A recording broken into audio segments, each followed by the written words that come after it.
une chose, les amis, que j'espère et que j'aimerais. C'est... alors, je ne sais pas si ça va se réaliser, tu vois. Mais ce que j'aimerais, c'est qu'après la trêve internationale, dès qu'on reprend le championnat, moi, ce que j'aimerais vraiment, c'est que Kylian il vienne en conférence de presse et qu'il s'exprime. Qu'il s'exprime ouvertement sur, sur son envie. Sur son éventuelle envie de départ au Real Madrid. Ou bien, si jamais, et on l'espère bien évidemment en tant que supporter, pourquoi pas une prolongation. Hein, ce qui est toujours possible, je pense. Mais je pense que, voilà, je pense que c'est nécessaire. Après, je sais pas si c'est réalisable, tu vois ce que je veux dire. Mais pour moi, ça serait nécessaire. Qu'ils viennent, voilà, le mercato est terminé. Maintenant, frérot, exprime-toi. Exprime-toi et... moi, frérot, je préfère que Kylian vienne s'exprimer ouvertement plutôt que essayer de nous faire passer, tu sais, des petits messages comme il a pu faire hier dans sa story Instagram où il a repartagé la story d'un ami à lui. Tu vois, c'est des petits messages, des petits pics. Pour moi, c'est pas trop franc jeu, ça. Tu vois ce que je veux dire? Eh, viens, prends le micro, encore une fois, si c'est possible, exprime-toi. Et je pense que ça ferait un grand bien à tout le monde. En priorité à lui-même, ensuite à nous supporters. Comme ça, on sait à quoi s'attendre.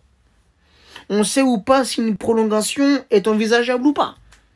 Ou alors il le dit clairement, mon envie c'est de partir libre au Real la saison prochaine. Comme ça les choses sont claires. On sait à quoi s'attendre. Et terminé, basta, on n'en parle plus. C'est mieux, non? Après frérot, tu vois, je pense que sur le dossier Mbappé, je pense déjà premièrement que c'est un dossier très compliqué qui nous dépasse tous. Nous supporters, qui ne connaissons finalement très peu de choses dans ce dossier.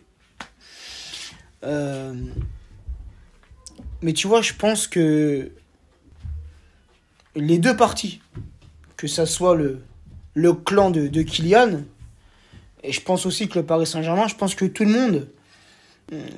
monde a fauté sur ce dossier. Encore une fois, avec les éléments qu'on peut avoir. On n'est pas, on n'est pas à l'intérieur du club, on ne sait pas ce qui s'est dit en interne. Encore une fois, c'est un sujet qui nous dépasse. Mais avec ce qu'on a pu entendre à droite, à gauche, Kylian l'avait dit, qu'il n'aimerait pas quitter le Paris Saint-Germain librement. Et même nous, supporters, de voir un joueur comme Kylian qui pourrait partir librement, malgré que ça peut se respecter, hein. Kylian qui irait jusqu'au bout de son contrat. C'est respectable, encore une fois. Hein. Mais tu vois, le voir partir comme ça, librement, alors que le Paris Saint-Germain l'a acheté 180 millions, que le Paris Saint-Germain l'a fait grandir, lui a donné une image à l'international, ça faut pas qu'il l'oublie non plus. Voilà, donc tu vois, voilà, ça fait un peu tâche. Tu vois ce que je veux dire? Même si, encore une fois, c'est respectable d'un sens où il respecte son contrat jusqu'au bout. Tu vois, c'est honorable de respecter son contrat. Mais voilà, Kylian l'avait dit, hein, qu'il n'aimerait pas quitter le Paris Saint-Germain librement. Et quand tu reprends ce qui a pu se passer ces dernières heures, ces derniers jours, avant la fin du mercato, le Real qui est venu vers le Paris Saint-Germain à plusieurs reprises. Le Real qui est venu une première fois avec une offre à 160 millions. Le Paris Saint-Germain a refusé et je comprends totalement. N'oublions pas qu'il y a 35 millions qui doivent être donnés à l'AS Monaco en cas de vente de Mbappé. Bref, ensuite, quelques jours plus tard, le Real revient avec une offre de 170 millions plus 10 millions de bonus. Là, tu commences, tu vois, là, tu te dis quand même 180 millions, le prix où le Paris Saint-Germain l'a acheté, c'est à réfléchir. Le Paris Saint-Germain a refusé. Et ensuite, avant la fin du mercato, il y a le Real qui revient avec une offre, de ce que j'ai pu lire, de 200 millions d'euros. Tu vois, 200 millions, c'est une offre, frérot, c'est une somme colossale. Tu vois ce que je veux dire? À 1 an de la fin d'un contrat. Logiquement, j'ai envie de te dire, ça se refuse pas, tu vois. Le Paris Saint-Germain a refusé cette dernière offre.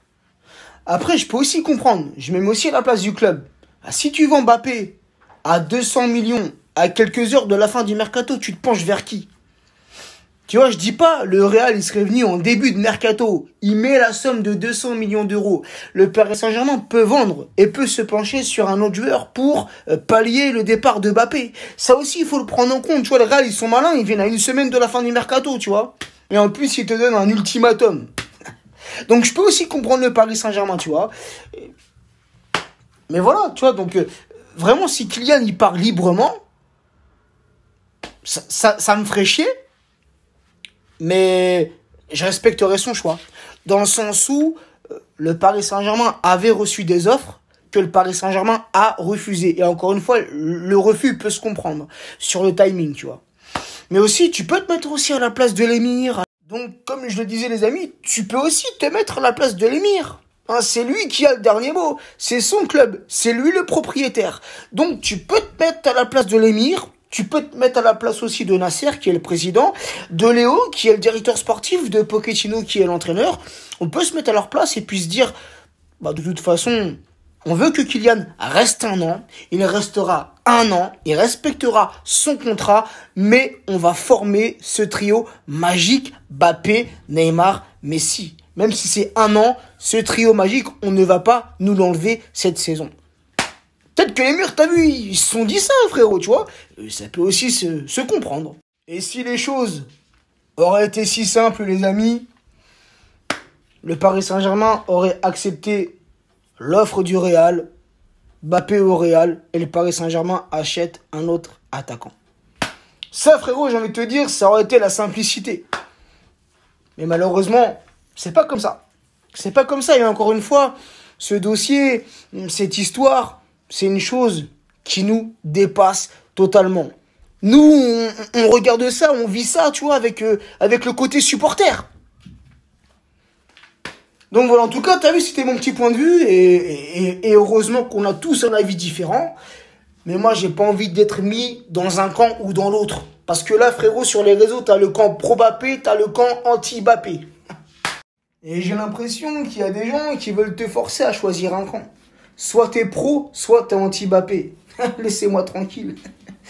Mais je ne dis pas que je détiens la vérité. Hein. Là, ce que je vous ai dit, c'est mon ressenti. C'est ma façon de voir les choses. Et peut-être que je me trompe, peut-être que je suis totalement à côté de mes pompes. La chose qui est possible. Encore une fois, on a tous un avis, un ressenti différent. Mais le principal, c'est qu'on se respecte, les amis, entre nous. Là, je vois sur les réseaux, ça commence à se tirer dessus entre supporters.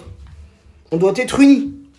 On supporte le même club, on encourage les mêmes joueurs, mais entre nous, on doit être unis, les amis. Hein, faut pas qu'on commence à se diviser à cause d'un joueur. Parce qu'il faut savoir aussi que les médias ont leur grande part de responsabilité sur tout ce qui s'est passé. Faut vendre du papier, les amis. Ça, faut pas l'oublier. 50% de vérité, 50% de mensonge. Par contre, Kylian, t'es fautif, c'est sur ta putain de communication.